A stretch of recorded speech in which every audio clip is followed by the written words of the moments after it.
ഇന്നൊരു 1 kg butter scotch കേക്കിൻ്റെ A to Z കാര്യങ്ങൾ ഉൾപ്പെടുത്തിയിട്ടുള്ളൊരു വീഡിയോ ആണ്.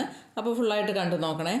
അപ്പോൾ 1 kg ആയതുകൊണ്ട് തന്നെ 1 കപ്പ് മൈദയാണ് ഇവിടെ എടുത്തിട്ടുള്ളത്. അതിലേക്ക് 1 ടീസ്പൂൺ ബേക്കിംഗ് പൗഡറും 1/2 ടീസ്പൂൺ ബേക്കിംഗ് സോഡയും ഇട്ട് കൊടുത്തിട്ട് നല്ലതുപോലെ അരിച്ച് അതൊന്ന് മാറ്റി വയ്ക്കണം. 2-3 പ്രാവശ്യം അരിച്ചു കൊടുക്കണം.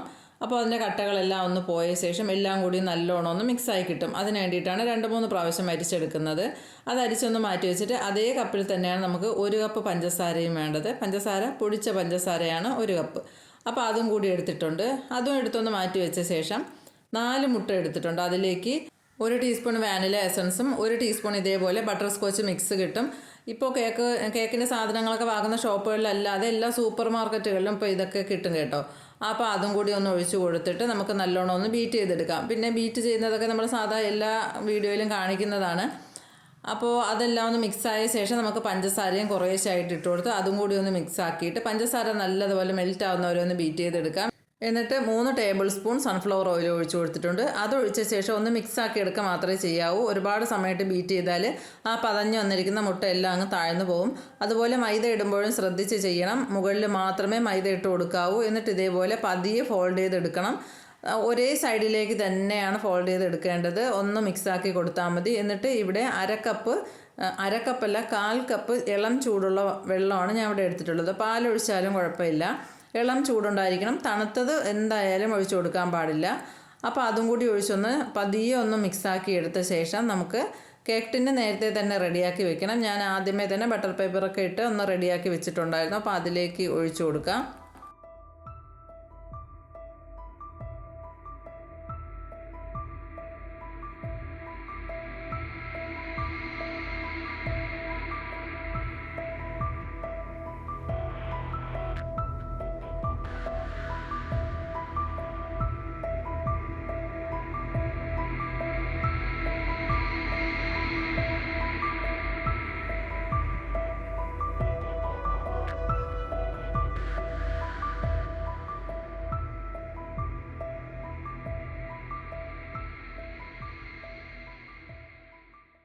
കേക്ക് ബേക്കായി വരുന്ന സമയം കൊണ്ട് തന്നെ പ്രലയനും സോസും തയ്യാറാക്കി വെക്കണം. അപ്പോൾ അത് നല്ല രീതിയിൽ തണുത്താൽ മാത്രമേ നമുക്ക് കേക്കിൽ ഉപയോഗിക്കാൻ പറ്റുള്ളൂ.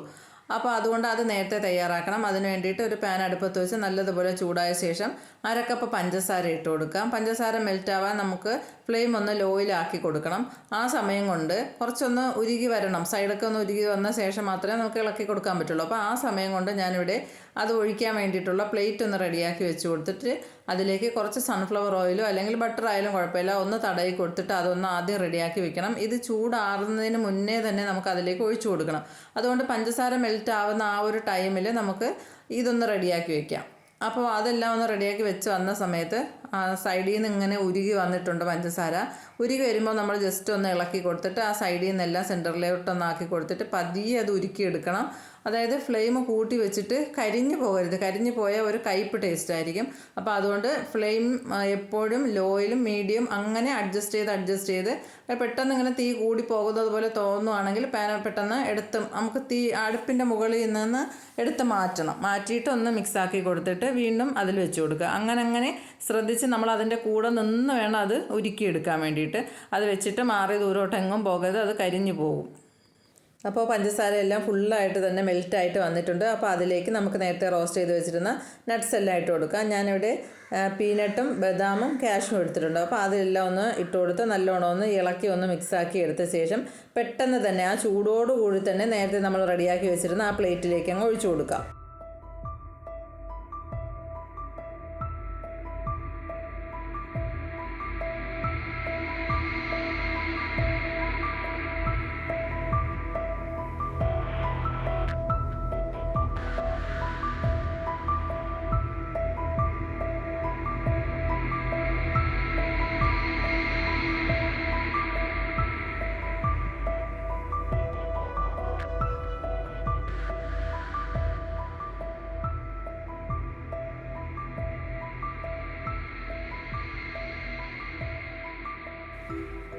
അതൊന്ന് തണുത്ത് വരുന്ന സമയം കൊണ്ട് നമുക്ക് കാരമൽ സോസ് റെഡിയാക്കി വെക്കാം. അപ്പോൾ അതിന് വേണ്ടിയിട്ട് 1/2 കപ്പ് പഞ്ചസാര ഇട്ട് കൊടുത്തിട്ടുണ്ട്. അതേ പാൻ തന്നെയാണ് ഞാൻ അടുപ്പിൽ വെച്ച് കൊടുത്തിട്ടുള്ളത്. നേരത്തെ പോലെ ഫ്ലെയിം ഒന്ന് ലോ ആക്കി കൊടുത്തിട്ട് ഇതേപോലെ എല്ലാം പഞ്ചസാര ഒന്ന് മെൽറ്റാക്കി എടുക്കണം. മെൽറ്റായി വരുന്ന സമയത്ത് നമുക്കതിലേക്ക് 1/2 കപ്പ് വിപ്പിംഗ് ക്രീമും കൂടി ഒഴിച്ചു കൊടുക്കാം. ക്രീം ഒഴിക്കുന്ന സമയത്ത് ഇതേപോലെ പഞ്ചസാര എല്ലാം കൂടി അങ്ങ് കട്ടിയായി വരും. പേടിക്കുകയൊന്നും വേണ്ട. അത് നമ്മൾ ഇതേപോലെ കുറച്ചൊന്ന് മിക്സാക്കി എടുക്കുന്ന സമയത്ത് കുറച്ച് സമയം കഴിയുമ്പോൾ അതെല്ലാം കൂടി ഒന്ന് മിക്സായി വന്നോളും. ആ ക്രീമും പഞ്ചസാരയും കൂടി ഒന്ന് യോജിച്ച് വരുമ്പോൾ അതെല്ലാം ഒന്ന് മിക്സായി വരും. അപ്പോൾ മിക്സായി വരുന്ന സമയത്ത് നമുക്കതിലേക്ക് 1 ടീസ്പൂൺ ബട്ടറും കൂടി ചേർത്ത് കൊടുക്കാം. ബട്ടർ ചേർത്തിട്ട് ഒന്ന് നല്ലോണം മിക്സാക്കി എടുക്കണം. അൺസാൾട്ടഡ് ബട്ടറാണ് നമ്മൾ ഇട്ട് കൊടുക്കുന്നതെങ്കിൽ ഒരു നുള്ളുപ്പും കൂടി അതിലേക്കൊന്ന് ഇട്ട് കൊടുക്കണേ. ബട്ടറും കൂടിയിട്ടൊന്ന് മിക്സാക്കിയ ശേഷം നമുക്ക് വേറൊരു പാത്രത്തിലേക്ക് ഇത് മാറ്റി കൊടുക്കണം. അതിൽ തന്നെ വെച്ചേക്കരുത്, അതിൻ്റെ ചൂട് തട്ടിയിട്ട് ഇത് കരിഞ്ഞു പോകുക. അതുകൊണ്ട് പെട്ടെന്ന് തന്നെ പ്രളയനായാലും സോസ് ആയാലും പെട്ടെന്ന് തന്നെ അതിൽ നിന്ന് മാറ്റിക്കൊള്ളണം, അല്ലെങ്കിൽ കരിഞ്ഞു പോകും. അപ്പോൾ മാത്രമല്ല, ഇത് ചെയ്യുന്ന സമയത്ത് എപ്പോഴും ഫ്ലെയിം ഞാൻ നേരത്തെ പറഞ്ഞ പോലെ ലോ ഫ്ലെയിമിലിട്ടേ ചെയ്യാൻ പാടുള്ളൂ. ആദ്യം മുതൽ അവസാനം വരെയും ഫ്ലെയിം ലോ ആയിരിക്കണം, അല്ലെങ്കിൽ പെട്ടെന്ന് കരിഞ്ഞു പോകും. പഞ്ചസാര ആയതുകൊണ്ട് കരിഞ്ഞു പോയാൽ അതൊരു കയ്പ്പ് ടേസ്റ്റും ആയിരിക്കും. അപ്പോൾ അതൊന്ന് ശ്രദ്ധിച്ച് ചെയ്താൽ മതി. ഇത് ചെയ്യുമ്പോൾ നല്ലോണം ശ്രദ്ധിച്ച് നമ്മൾ അതിൻ്റെ അടുത്ത് നിന്ന് തന്നെ ചെയ്തെടുക്കണം. അത് വെച്ചിട്ട് എങ്ങോട്ടെങ്കിലും മാറിപ്പോയി കഴിഞ്ഞാൽ അത് പെട്ടെന്ന് തന്നെ കരിഞ്ഞു പോവേ. അപ്പോൾ നമ്മൾ നേരത്തെ തയ്യാറാക്കി വെച്ചിരുന്ന പ്രളയൻ ഇവിടെ തണുത്ത് വന്നിട്ടുണ്ട്. അത് ഇതേപോലെ ഒരു കത്തി വെച്ചിട്ടൊന്ന് കുത്തി കൊടുക്കുമ്പോൾ അതൊന്ന് മുകളിലേക്ക് ഇളകി വന്നോളും. എന്നിട്ട് നമുക്കിതൊന്ന് പൊടിച്ചെടുക്കണം. മിക്സിയുടെ ജാറിലിട്ട് പൊടിക്കുന്നത് അത്ര നല്ലതല്ല, മിക്സി പെട്ടെന്ന് കംപ്ലൈൻ്റ് ആകാൻ സാധ്യത ഉണ്ട്. അപ്പോൾ അതുകൊണ്ട് ഞാൻ ഇതേപോലെ ചപ്പാത്തിയൊക്കെ വാങ്ങുമ്പോൾ കിട്ടുന്ന കവറുണ്ടല്ലോ, അപ്പോൾ ആ കവർ 2 എണ്ണം ഒരുമിച്ചിട്ടിട്ട് അതിനുള്ളിലേക്ക് ഇട്ടിട്ട് ഒന്ന് നമ്മുടെ ഇടികല്ലുണ്ടല്ലോ, കല്ല് വെച്ചിട്ട് ഒന്ന് ഇടിച്ച് പൊട്ടിച്ചെടുക്കുകയാണ് ചെയ്യണത്.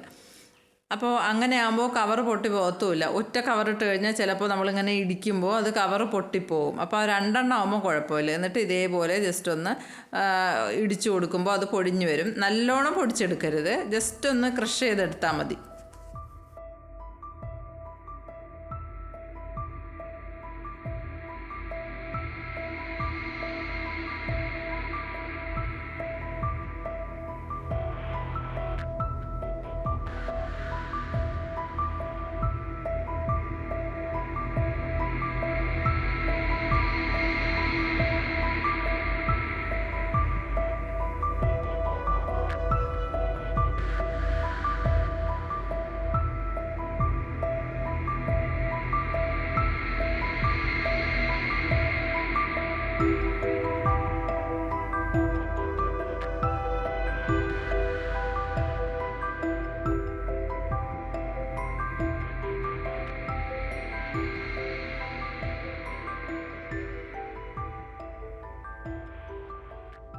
അപ്പോൾ കേക്ക് ഇവിടെ ബേക്കായി നല്ലോണം തണുത്ത് വന്നിട്ടുണ്ട്. പ്രളയനും സോസും റെഡിയായിരിപ്പുണ്ട്. അപ്പോൾ ഇനി നമുക്ക് കേക്ക് ചെയ്യാൻ തുടങ്ങാം.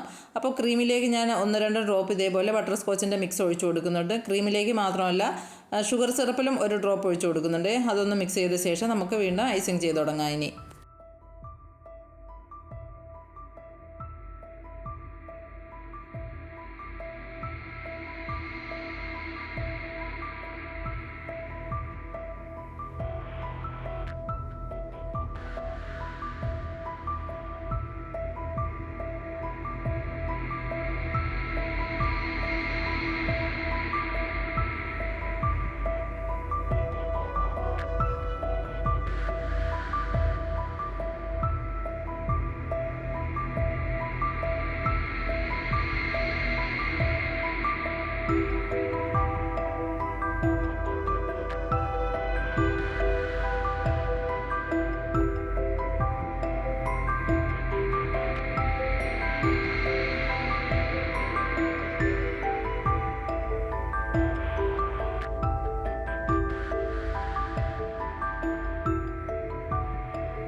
ഷുഗർ സിറപ്പ് എങ്ങനെയാണ് ഒഴിച്ചു കൊടുക്കുന്നതെന്ന് ചോദിച്ചവരൊന്ന് ശ്രദ്ധിച്ച് കണ്ടോളണേ. ഇതേപോലെയാണ് ഞാൻ ഒഴിച്ചു കൊടുക്കുന്നത്. ആ കുപ്പി ഒന്ന് പ്രസ് ചെയ്ത് കൊടുത്താൽ മതി. ആ ബോട്ടിലിൻ്റെ അടപ്പിൽ ഞാനൊരു ഹോൾ ഇട്ട് കൊടുത്തിട്ടുണ്ട്. അപ്പോൾ 1-2 ഹോൾ ഇട്ട് കൊടുക്കണം. അപ്പോൾ ഇതേപോലെ എല്ലാ ഭാഗത്തും ഒരേപോലെ വീഴും. എന്നിട്ട് അത് നല്ലോണം വെറ്റായിട്ടുണ്ടാവണം. ഒരു ഭാഗത്ത് മാത്രം ഒരുപാട് വീണിട്ട് അങ്ങ് നനഞ്ഞ് കുതിർന്ന് പോകരുത്. എല്ലാ ഭാഗത്തും ഒരേപോലെ ഇട്ട് കൊടുത്തൊന്ന് നനച്ച് കൊടുത്താൽ മതി. അപ്പോൾ നല്ല ലെയർ നോക്കിയിട്ട് വേണം, ഞാൻ അന്ന് പറഞ്ഞതുപോലെയും ലെയറിൻ്റെ തിക്നെസ് നോക്കിയിട്ട് വേണം ഒഴിച്ചു കൊടുക്കാൻ ഷുഗർ സിറപ്പ്. നല്ല തിക്കായിട്ടുള്ള ലെയറാണെങ്കിൽ കൂടുതൽ ഒഴിച്ചു കൊടുക്കുക. ചെറിയ കട്ടി കുറഞ്ഞ ലെയറാണെങ്കിൽ അതിനനുസരിച്ചിട്ട് ഒഴിച്ചു കൊടുക്കാം. പിന്നെ പ്രലൈനും വൈറ്റ് ചോക്ലേറ്റും പിന്നെ സോസ് ഒഴിച്ചു കൊടുത്തിട്ടുണ്ട്, മിൽക്ക് മെയ്ഡ്. ഇത്രയാണ് ഞാൻ ഫില്ലിംഗ് ആയിട്ട് കൊടുക്കുന്നത്. ഷുഗർ സിറപ്പ് ഒഴിച്ചു കൊടുക്കുമ്പോൾ കേക്കിൻ്റെ സൈഡ് വശത്തും കൂടി ഒഴിച്ചു കൊടുക്കാൻ ശ്രദ്ധിക്കണം, അല്ലെങ്കിൽ അവിടെ ഒന്ന് ഡ്രൈ ആയിട്ടുണ്ടാവും, ബാക്കി ഭാഗങ്ങളിൽ നല്ലോണം വെറ്റായിട്ടുണ്ടാവും. അപ്പോൾ അത് നമ്മൾ കേക്ക് കഴിക്കുന്ന സമയത്ത് അത് ഫീൽ ചെയ്യും അങ്ങനെ രണ്ടായിട്ടിരിക്കുന്നത്. അപ്പോൾ അതൊന്ന് ശ്രദ്ധിച്ച് കൊടുത്താൽ മതി. ഇതേപോലെ ഒരു ബോട്ടിൽ യൂസ് ചെയ്താണ് ഷുഗർ സിറപ്പ് ഒഴിക്കുന്നതെങ്കിൽ എനിക്ക് തോന്നുന്നു എല്ലാ ഭാഗത്തും ഒരേപോലെ എത്തും. നിങ്ങൾ അങ്ങനെ ചെയ്ത് നോക്കിക്കോളണേ, അപ്പോൾ മനസ്സിലാവും. സ്പൂൺ കൊണ്ട് നമ്മൾ ഒഴിക്കുന്നതിനേക്കാളും ഇതേപോലെ ഒഴിച്ചു കൊടുക്കുമ്പോൾ എല്ലാ ഭാഗത്തും ഒരേപോലെ തന്നെ നനഞ്ഞിട്ടുണ്ടാവും. പിന്നെ എന്നിട്ട് ഇതേപോലെ പ്രലയൻ ഒട്ടിച്ചു കൊടുക്കുക. ബോർഡ് ഇതേപോലെ പ്ലേറ്റിനുള്ളിലേക്ക് ആക്കി കൊടുത്തിട്ട് ഇട്ട് കൊടുക്കുകയാണെങ്കിൽ അത് എക്സസ് ആയിട്ടുള്ള അതിലേക്ക് തന്നെ വീണിട്ടുണ്ടാവും. കേക്ക് നല്ലോണം സെറ്റാക്കിയ ശേഷമാണ് ഞാൻ ഇതൊന്ന് ഒട്ടിച്ചു കൊടുക്കുന്നത്. എന്നിട്ട് അതെല്ലാം ഒന്ന് ചെയ്ത ശേഷം ഇതേപോലെ ആ ഒരു കാർഡ് വെച്ചിട്ടൊന്ന് പ്രസ് ചെയ്ത് കൊടുക്കുമ്പോൾ അത് അവിടെ തന്നെ അങ്ങ് പ്രസ്സായി ഇരുന്നോളും. ഇല്ലെങ്കിൽ കുറച്ച് ഇങ്ങനെ ഇളകി വീഴാൻ സാധ്യത ഉണ്ട്. ആ ക്രീമിലേക്ക് അതങ്ങ് നല്ലോണം ഒന്ന് ഒട്ടി അങ്ങ് ഇരുന്നോളും. അപ്പോൾ അതുകൊണ്ട് കാർഡ് വെച്ചിട്ട് നല്ലോണം ഒന്ന് പ്രസ് ചെയ്ത് കൊടുത്താൽ മതി. ടോപ്പിൽ ഞാൻ കാരമൽ സോസാണ് ഒഴിച്ചു കൊടുക്കുന്നത്. അപ്പോൾ കേക്ക് നല്ലോണം തണുത്ത ശേഷം മാത്രമേ ഇത് ഒഴിച്ചു കൊടുക്കാൻ പാടുള്ളൂ. ഇല്ലെങ്കിൽ അതിങ്ങനെ ഒഴുകി സൈഡിൽ കൂടി ഇങ്ങ് വന്നിട്ട് ആ പ്രളയനെല്ലാം ഇങ്ങനെ ഒഴുകി പോകുന്ന രീതിയിൽ ഇറങ്ങി വരും. അപ്പോൾ അത് കേക്ക് നല്ലോണം തണുത്തിട്ടുണ്ടെങ്കിൽ അത് അവിടെ തന്നെ ഇരുന്നോളും. പിന്നെ ബോർഡറായിട്ട് ഒരു ചെറിയൊരു ഡിസൈനും കൂടി ഒരു നോസിൽ കൊണ്ട് കൊടുക്കുന്നുണ്ട്. കസ്റ്റമർ എനിക്ക് മോഡൽ തന്നിട്ടുണ്ടായിരുന്നു, അപ്പോൾ അതിനനുസരിച്ചിട്ടാണ് ചെയ്യുന്നത്. അങ്ങനെയാണ് ഒരു മോഡലാണ് തന്നിട്ടുണ്ടായിരുന്നത്. അല്ലെങ്കിൽ തന്നെയും ഈ സോസ് നമുക്ക് അങ്ങനെ ഒഴുകി താഴേക്ക് പോകുമെന്നുള്ളൊരു പേടിയുണ്ടെങ്കിൽ അവിടെ എന്തെങ്കിലും ഒരു ഡിസൈൻ ഇതേപോലെ ഞാൻ ഇപ്പോൾ കൊടുക്കുന്ന പോലെ ഒരു ഡിസൈൻ കൊടുത്ത് അവിടെ അങ്ങ് നിർത്തിയാലും മതി. അല്ലെങ്കിൽ നമുക്ക് സൈഡ് പ്രലയം കൊടുത്തില്ലെങ്കിൽ സൈഡിലും കൂടി ഡ്രിപ്പ് ചെയ്തിട്ടുള്ള ഡിസൈനും കൊടുക്കാം.